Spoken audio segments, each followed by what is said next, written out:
Xin chào các bạn, hôm nay mình sẽ giới thiệu đến các bạn sản phẩm máy hàn miệng túi ni lông bảo quản thực phẩm. Máy hàn miệng túi ni lông này các bạn có thể hàn được cả túi nhôm. Thời gian hàn cực nhanh, chỉ khoảng 1 đến 3 giây. Bảo quản được thực phẩm tươi sống, thực phẩm chín lâu hơn. Bảo đảm sức khỏe đời sống cho cả gia đình với công suất 200W, sử dụng nguồn điện 220V.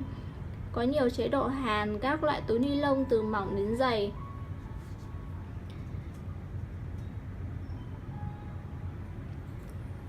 Đây là một sản phẩm không thể thiếu trong nhà bếp.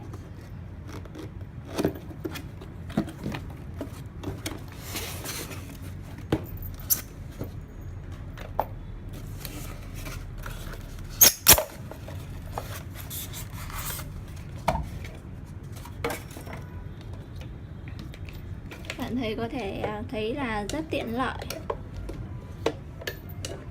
nhẹ nhàng, dễ dàng sử dụng. Có thể chọn nấc tùy theo để phù hợp với loại túi mình muốn hàn.